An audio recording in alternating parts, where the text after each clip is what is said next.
Oh yeah. What's up, guys? Go ahead and start her up. Oh yeah. Alright, what's going on, guys? It's JRO Cars, and today I'm bringing you guys a pretty highly requested video on my channel. And basically, I made a Mach 1 review of the car I'm in right now about 2 months ago, and it's done really well. It's gotten a ton of views and likes and stuff like that, but there was a lot of comments saying that people wanted me to go more in detail about what's the difference between the Mach 1, the GT, and the Cobra. Obviously, the V6 isn't a huge factor because it's not as much oriented with performance. But anyways, today I'm going to be explaining the differences between a 2003, I picked the year 2003 because that's when they produced them all, and that was just like a common year. And I'm going to be explaining the differences between a 2003 GT, Mach 1, and Cobra. Alright guys, so I'm going to start off with something that's not as interesting. I mean, some of you may be very interested in this, but me, I'm more of like I'm more oriented around performance. But we're going to start off with the exterior, the differences between them. So I have it all written down here. First of all, the GT has the hood scoop, and then obviously the GT emblems. That's pretty much all it has on the exterior. It has that hood scoop, so it's a pretty good looking hood scoop, honestly. It's right in the front of the hood, or the middle of the hood, and it looks pretty good. There's a nice Challenger passing us right now. I don't know if you guys can see that. But basically, so yeah, it's got the hood scoop, it's got the GT emblem on the sides and then in the back, and that's pretty much all it's got going for it. Then the Mach 1, the car I'm in right now, has the shaker hood scoop. I'll show you guys a picture of that on screen. And it's got the big shaker. It shakes when you rev it up and stuff like that. It's really cool. It's actually functional. I don't know how much horsepower it really gains. I mean, I don't think it's a lot, but it's still a cool little thing that they added. And then the Mach 1 has the front lip also. And then it has the Mach 1 emblems and graphics. There's like a big thing on the side skirt that says Mach 1, and it's like fades away. And then it says Mach 1 on the back. It has the... I think it just has a normal pony emblem in the front, and then, but yeah, it's really cool. The Mach 1 definitely looks a lot better than the GT, in my opinion. And then lastly, the Cobra has the sweet hood scoops. So it has like two different hood scoops that I'm going around a freaking roundabout here. Alright, sorry about that, guys. These roundabouts are freaking confusing me sometimes. But basically, yeah, the Cobra has the Cobra emblem up in the front. So it has a big Cobra like snake up in the front instead of the normal pony emblem, like the Mustang emblem. It has the Cobra letters in the back, which I think is a really cool feature. I gotta roll it out my window, man. It is freaking hot in here. But basically, it has the Cobra emblem in the back, or in the front, and then it has Cobra. It says Cobra on the back instead of just Mustang, like on the GT, V6, and Mach 1. It just says Mustang.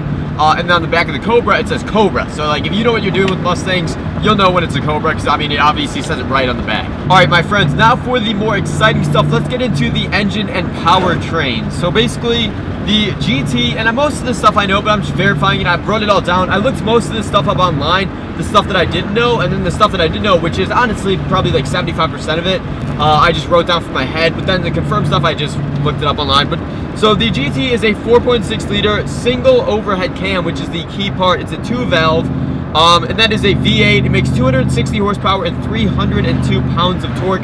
So it does make a healthy amount of torque, but it's really lacking in horsepower for a V8. I mean, obviously this is in 2003, so it's not as good. Technology wasn't as good. But yeah, they could have done better, which they did do with the Mach 1 and the Cobra, which leads me to my next thing, and that is the Mach 1 is a 4.6 liter dual overhead cam V8 aluminum block, and it makes 305 horsepower out of the factory, which some say it's actually underrated, some say it makes more than that. And then it also makes 320 pounds of torque out of the factory. So it definitely makes about 20 or 18 or 20 more horsepower or torque than the GT, and then about let's see, what is that, 45 more horsepower than the GT. One of the key things to notice about that engine in the Mach 1 is that instead of having 2 valves and being a single overhead cam, they upgraded it to a dual overhead cam 4 valves. So you guys might not know how much that actually helps. I don't know if you guys know like really about that, but sorry, I was going around a turn there. But basically, the Mach 1 has the 4 valves, and that really helps with getting a lot more power into the engine. Really helps with sucking in more air, because there's 2 valves for intake and 2 valves for exhaust. So it helps with getting in more air, getting more air out, and not having any back pressure or anything like that. So yeah, the Mach 1 makes so much more power. It's the exact same engine as the GT, but it makes a lot more power simply because it has 4 valves. And I mean, there's some other stuff. I think the cams are a little bit different, but mainly it's because of the 4 valves versus 2 valves. Alright guys, now for the big dog, the Cobra. The Cobra is a 4.6 liter dual overhead cam V8, just like the Mach 1, but the key part here is that it's supercharged. It is supercharged out of the factory, and I ran over a squirrel, I think a dead one. So it is a supercharged V8 out of the factory. And let's see, what else do I have here? It makes 390 horsepower and 390 pounds of torque. So it makes almost 400 horsepower in torque, which is a very healthy number, especially for how light these cars are back then. So yeah, the Cobra is the big dog. It is the supercharged V8. Then if you take a step down without the supercharger, but the exact same engine, you get the Mach 1. And then if you take that exact same engine, take out the 4 valves, I think a different cam, then you will have the GT engine. Next up, I thought I'd include the gear ratios in the car, the final gear ratios. I'm not going to talk too much about the actual transmission, but I'm just going to talk about the final gear ratio and the rear diff. And basically, the GT's gear ratio is a 322, so that's mildly hard. I mean, it's a pretty short gear, honestly. It's not too tall or anything. It's a pretty hard pulling gear, I guess. But obviously, the GT doesn't make as much power, so it's not going to pull as hard. The Mach 1 and Cobra both have a 355 in the back, except this car I'm in right now actually has an upgraded 373 gear ratio.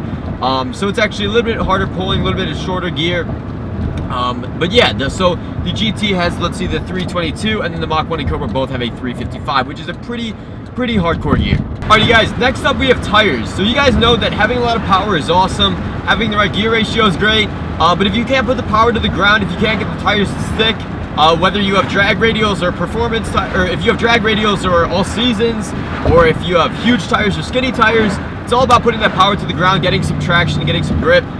So basically, the GT has 245s in the front and back. The Mach 1 has 245s in the front and back, although you can put 275s on the rear tires in the Mach 1. With the rims that it comes with, I believe you can put 275s. That's what my brother has in the back. He does have aftermarket wheels, but yeah, he has 275s in the back, which I read online that you can, on these stock rims, put 275s on, which is stretching it, but you still can do it. And then the Cobra has 275 by 275 front and back.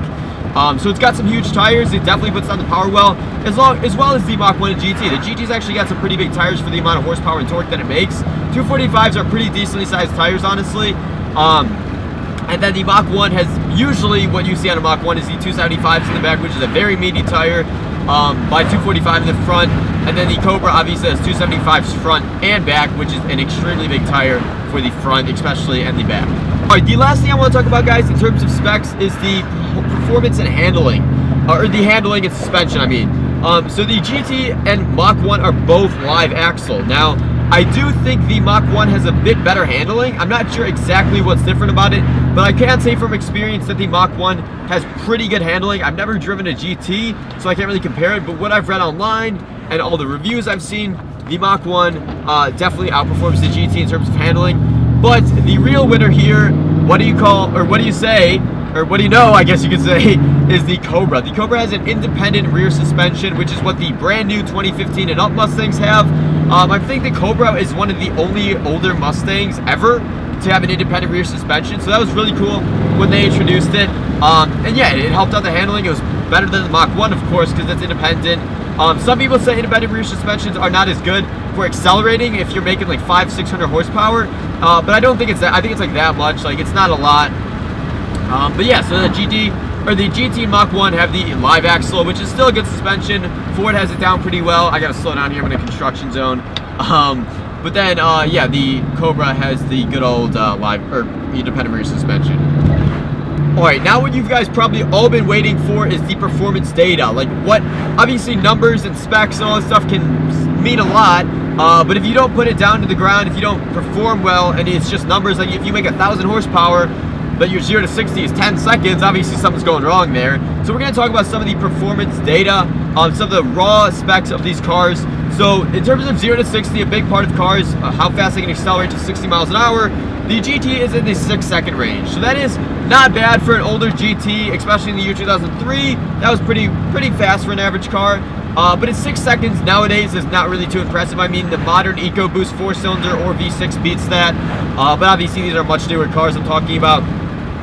But yeah, so it's in the 6-second range. The Mach 1 is about 5.2. In this personal car, with a few modifications, nothing major, I've gotten it down to about 5 seconds. I believe I can get it down to maybe about 4.7 seconds. And then the Cobra is, oh man, coming in at 4.5 seconds, man. That thing is extremely fast, 0 to 60 wise, and all around it's very fast. But yeah, the Cobra is a 4.5 stock. If you do modifications to it, if you upgrade the supercharger, if you get a anything like that, you're gonna have a lot faster 0 to 60. I mean, you could easily probably break 4s and those things. So yeah, it's very fast car lineup, but the GT is not really shining too much. But the Mach 1 and Cobra are pretty spectacular.